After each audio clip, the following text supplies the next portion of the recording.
উৎসবের চেনা আনন্দের মধ্যে দিয়ে মহাধুমধামের সঙ্গে বৃহস্পতিবার দুপুর আসানসোলের এসবি গড়াই রোডের বুধা ময়দানে হওয়া এক অনুষ্ঠানে আসানসোল ইসকনের রথযাত্রার শুভ সূচনা হল। নিজের হাতের হাত সূচনা করলেন রাজ্য পুর ও নগরোন্নয়ন মন্ত্রী অগ্নিমিত্রা পাল। কোলে পরম আদরে জড়িয়ে নিলেন নাড়ুগোপালকে, আর ভক্তিভরে সোনার ঝাঁটা দিয়ে রাস্তা পরিষ্কার করে টানলেন রথের রশিও। একই সাথে এই রথযাত্রায় অংশ নেন আসানসোল উত্তরের বিজেপি বিধায়ক কৃষ্ণেন্দু মুখোপাধ্যায়। তিনিও রথে আরতি করার পাশাপাশি সোনার ঝাড়ু হাতে রাস্তা পরিষ্কার করেন, রথের দড়িতে দেন।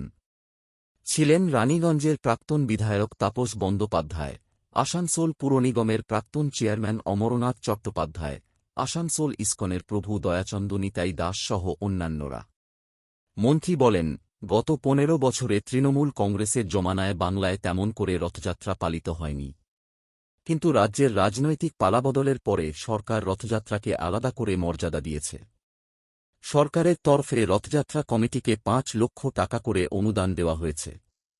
এদিন আসানসোল এসবি গড়াই রোডের বেনিমাধব নগরের পুরনো ইসকন মন্দির থেকে আসানসোল ইসকনের রথযাত্রা শুরু হয়ে SB Gorai road, GT road, Burnpur road, court মোড়, চিত্রা মোড় হয়ে সন্ধ্যের পরে পোলো গ্রাউন্ডে পৌঁছায়। এরই মধ্যে কীর্তনের সুরে ভক্তির জোয়ারে ভেসে অন্য ভক্তদের সঙ্গে দুহাত তুলে নেচে উঠেন মন্ত্রী নিজেও। আগামী 24 জুলাই পর্যন্ত পোলো গ্রাউন্ডের এই রথযাত্রা উপলক্ষে বিশাল মেলার আয়োজন করেছে আসার ইসকন। উল্টো রথের দিন পোলো গ্রাউন্ড থেকে জগন্নাথ, বলভদ্র ও সুভদ্রার রথ ফিরে যাবে আসানসোলের 19 নং জাতীয় সড়কের শীতলায় আসানসোল ইসকন মন্দিরে।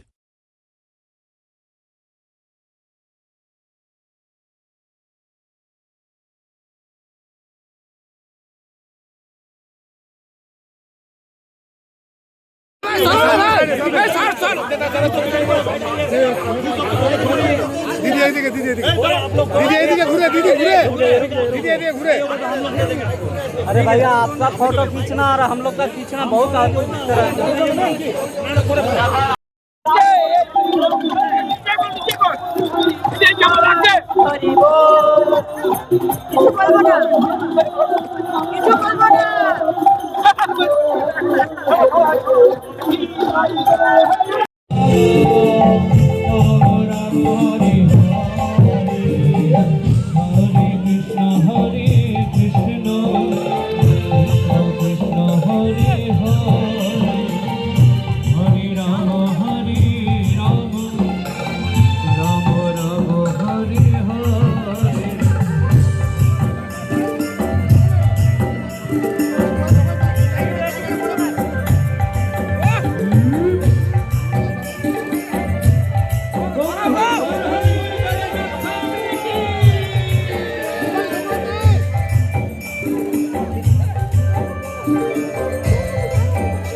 Hare Hare Hare Rama